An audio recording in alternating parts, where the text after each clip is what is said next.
Лайк басқандан неге аясыздар? Саусақтарыңыз 10 тонна болса да бисмилла деп көтеріп, лайк басып бермейсіздер ма? Комментарий жазып. Назарбаевтың тасталқаны шықты ма? Шықты. Дариғасы қашып пісіп жоғалды ма? Жоғалды, жоғалды. Міне. Қазақ көтерілді ма? Көтерілді. Дәл айттық па? Дәл айттық. Осындай сұмдықтарды дәл айтып отырдық па? Ендеше менің қазіргі айтқанымда, ертең бір заман болатындығы, ол заман болғанда біздің сұрау салатынымыз, мынау орысқа сатылған орыстың итаршылары мен Қытайға сатылған Қытайдың итаршылары, мұны зұлым, жауыз, диктатор Назарбаевтық, Тоқаевтық режимнің мынау жаңағы жалдамалылары, итаршылары, қанішерлері ертең жаппай жазаланатындығын айттым ба? Айтып қойдым, болды. Бір емес. Қанша уақыттан бері айтып келемін. Яғни ертең солай болады. Дәл солай болады. Себебі соған бара жатыр. Мен әулиелігімнен, білімділігімнен, бақсылығымнан, көріп келдігімнен, карташқанымнан, түс көргендігімнен, жұлдызға қарағандығымнан айтып тұрған жоқпын. Құдай сақтасын. Ондайым жоқ. Бірақ мына оқиғаның соңы солай бара жатыр. Орыс та Қытайда тасталқан болғалы тұр. Ал олар тасталқан болды деген сөз, біз демократия орнатамыз. Біз орнатамыз демократияны. Ал біз демократия орнатамыз деген сөз, біз сол ана өзіміздің әлсіздігімізге қарамастан алып империя Қытайға қарсы біз күреске аттандық па? Қытайды тізе бүктірдік пе? Батыстық демократияның күшінен пайдаланып Қытайды санкциядан санкцияға салдырып тасталқан қылдық па? Қылдық. Біз сол кезде айдағарға қарсы ұмтылған болатынбыз. Ойбай Қытай алып, ойбай Қытай империя, ой Қытай сені бір жеріне қыстырмайды деген зұлымдарды жерге қараттық, істедік. Ертең мына сөзімді орындалады. Қашан айтты демеңіздер.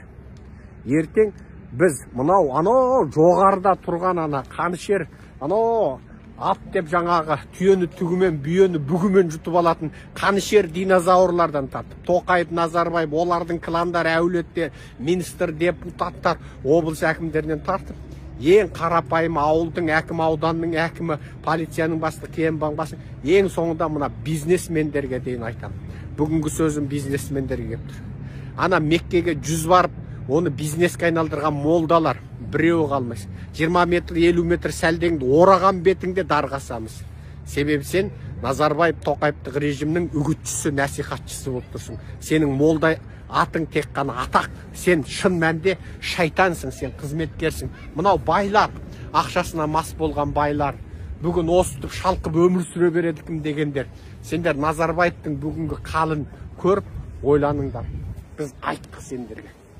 Мынау мақтанып ішкен жегенін Инстаграмға салып, шалқып, ұлт үшін күресіп жатқан азаматтар бейне сол ұлттың тағдырын солар мойнына жекеменшік алғандай, жаңағы олар солардың өз шаруасы, менің қатысым жоқ деп, жаңағы ішкен, жеген, тойдағы ырбың, тырбың сонысымен жүргендер, ұмытып қалмаңдар.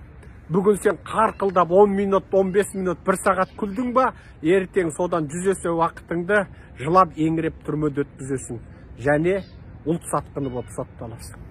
Жоқ, мен ешкімге зәбірім болмады. Ойбай, мен сол ақ көк шырылдауық шегіртке болып ән айтып жүрдім демеңдер.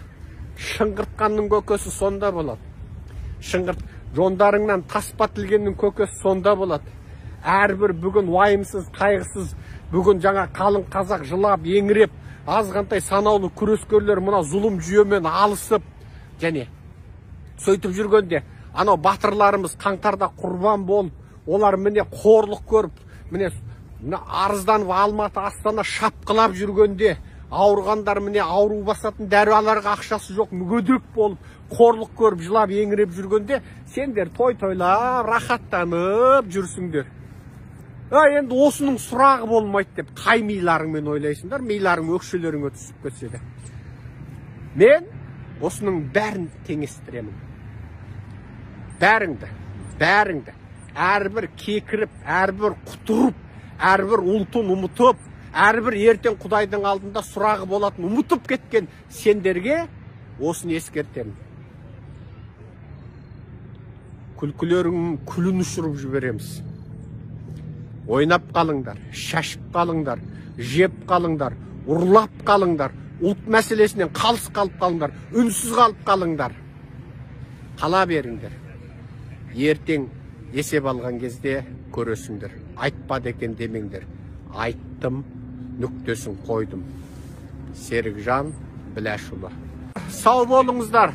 Жақсылық пен ұлт мәселесінде күрескер ретінде жеңістің тұғырында кездесеміз ба? Жоқ, біз жеңістің тұғырында, биліктің тұғырында отырып, ал сіздер қылмыскер болып, дардың алдында бастарыңызға арқан салынып, дардың алдында тұрып, сол жерде кездесеміз ба? Бүгін ұлт үшін барлық күрестен қалыс қалып үнсіз қалсаңдар, ертең баратын жерлерің сол. Және өмір бойы ұрпақтарыңның алдында қара бет боласыңдар. Бүгінгі бүкіл қазақтың атқамінер, саясаткер, ұрығары, қарақшылары, бүкіл байлары ертең ұлт мәселесінде үнсіз қалғандықтарың үшін бәріңді дарғасып, Алматы Астанадан, туған жерлеріңнен сатқындар моласын салып, және сендерді мәңгілік қара бет қып, тарихта қалдырамыз. Оны біз орындаймыз. Біз орындаймыз. Сол күн келе жатыр. Қашып құтыла алмайсыңдар. Назарбаев, Тоқаев кезінде бит семірген сорлылар. Қашып құтыла алмайсыңдар. Естеріңді жиыңдар. Халық жаққа өтіңдер, ақиқат жаққа өтіңдер.